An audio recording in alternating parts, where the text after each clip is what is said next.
भाजपा का गौरव कहे जाने वाले बांकीपुर जिंदाबाद जिंदाबाद जिंदाबाद जिंदाबाद। एक महिला नेता चुनावी मैदान में उतरने के लिए पूरे तामझाम के साथ नामांकन दाखिल करती हैं। कैमरे के सामने मुस्कुराहट बिखेरती हैं, समर्थक फूल मालाएं राखते हैं और अभी इस पूरी प्रक्रिया की स्याही सूखी भी नहीं थी कि पुलिस की गाड़ी वहां पहुंच जाती है। कुछ ही मिनटों में वो मुस्कान अचानक से चेहरे से गायब। अब सोशल मीडिया पर इस घटना के दो अलग अलग नैरेटिव यानी कि दो अलग अलग कहानियां निकलकर सामने आ रहे हैं। पहला नैरेटिव ये कहता है कि कानून का राज है जो अपना काम कर रहा है, लेकिन वहीं दूसरा नैरेटिव ये कहता है कि नहीं साहब, ये तो सीधे सीधे चुनावी रंजिश और राजनीतिक दबाव का मामला है। तो सच क्या है? आखिर कौन है वीणा मानवी और बांकीपुर के इस सीट पर नामांकन के तुरंत बाद ऐसा क्या हुआ कि मामला पटना से लेकर दिल्ली के सियासी गलियारों में गूंजने लगा। नमस्ते, मेरा नाम है सौम्य और आप देख रहे हैं जनपद का डिजिटल प्लेटफॉर्म। सबसे पहले जान लेते हैं कि इस कहानी के मुख्य किरदार कौन है। किरदार है वीणा मानवी। ये जनशक्ति जनता दल यानी कि जेजेडी की नेता है। बिहार में होने वाले उपचुनावों में इन्होंने पटना की हाई प्रोफाइल बांकीपुर विधानसभा सीट से ताल ठोकने का मन बनाया था। तय कार्यक्रम के मुताबिक वो अपने समर्थकों के साथ नामांकन दाखिल करने पहुंची हैं। तस्वीरें बताती हैं कि सब कुछ बेहद सामान्य चल रहा था, लेकिन जैसे ही वो नामांकन कक्ष से बाहर निकलती हैं, कहानी में एंट्री होती है पटना पुलिस की। पुलिस उन्हें हिरासत में लेती है और अपने साथ थाने ले जाती है। यहीं से शुरू होता है आरोपों और प्रत्यारोपों का वो दौर, जिसे समझने के लिए हमें कानून की फाइलों को देखना होगा। अब सवाल आता है कि पुलिस ने ऐसा क्यों किया। जब ये खबर फैलती है तो पुलिस की तरफ से आधिकारिक और अनौपचारिक तौर पर जो बातें निकलकर सामने आई, उन्हें समझना बेहद जरूरी है, क्योंकि मीडिया रिपोर्ट्स और पुलिस सूत्रों के मुताबिक वीणा मानवी के खिलाफ पहले से कई आपराधिक मुकदमे दर्ज हैं।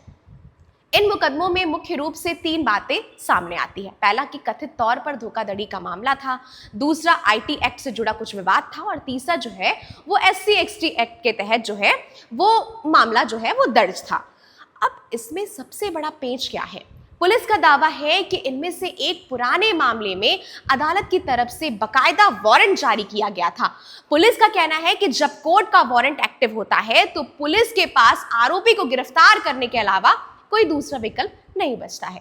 यानी खाकी की दलील ये है कि हम तो सिर्फ कोर्ट के आदेश का पालन कर रहे हैं। इसका चुनाव या राजनीति से कोई लेना देना नहीं है।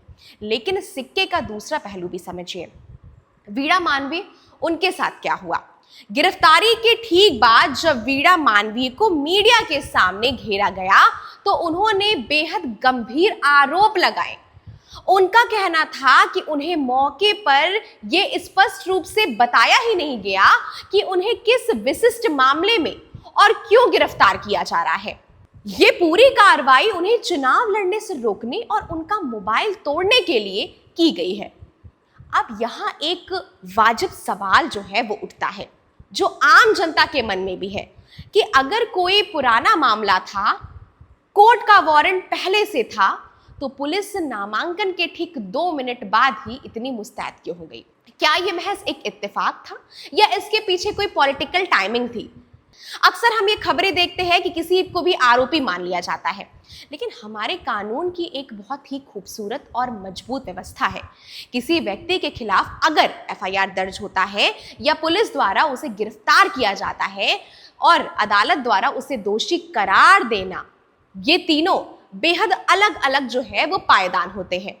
जब तक देश की कोई अदालत पूरी तरीके से सुनवाई के बाद किसी भी व्यक्ति को गुनाहगार साबित ना कर दे, तब तक कानून की नजर में वो सिर्फ और सिर्फ आरोपी होता है, दोषी नहीं। इसीलिए इस मामले का जो भी कानूनी सच है वो आखिरकार अदालत की चौखट पर ही तय होगा। मामला पूरा ये निकल कर आता है कि बांकीपुर उपचुनाव के ठीक मुहाने पर हुई इस गिरफ्तारी ने बिहार की चुनावी बिसात पर एक नया मोहरा चला दिया है। अब इस पूरी घटना का चुनाव पर क्या असर पड़ेगा? क्या वीणा मानवीय को इससे कोई राजनीतिक फायदा या फिर सहानुभूति मिलेगी, या फिर कानूनी पेचों में फंसकर उनका चुनावी सफर यहीं थम जाएगा? ये तो आने वाले समय में तय जरूर होगा। लेकिन इस पूरे घटनाक्रम को देखकर आप क्या सोचते हैं? क्या आपको लगता है कि कानून ने अपनी सही रफ्तार से काम किया, या फिर इस कार्रवाई की टाइमिंग पर जो सवाल उठ रहे हैं वो आपके हिसाब से कुछ और नजर आते हैं? खबर पर अपनी प्रतिक्रिया जरूर साझा करिएगा। तब तक के लिए बने रहें जनपद के साथ। धन्यवाद।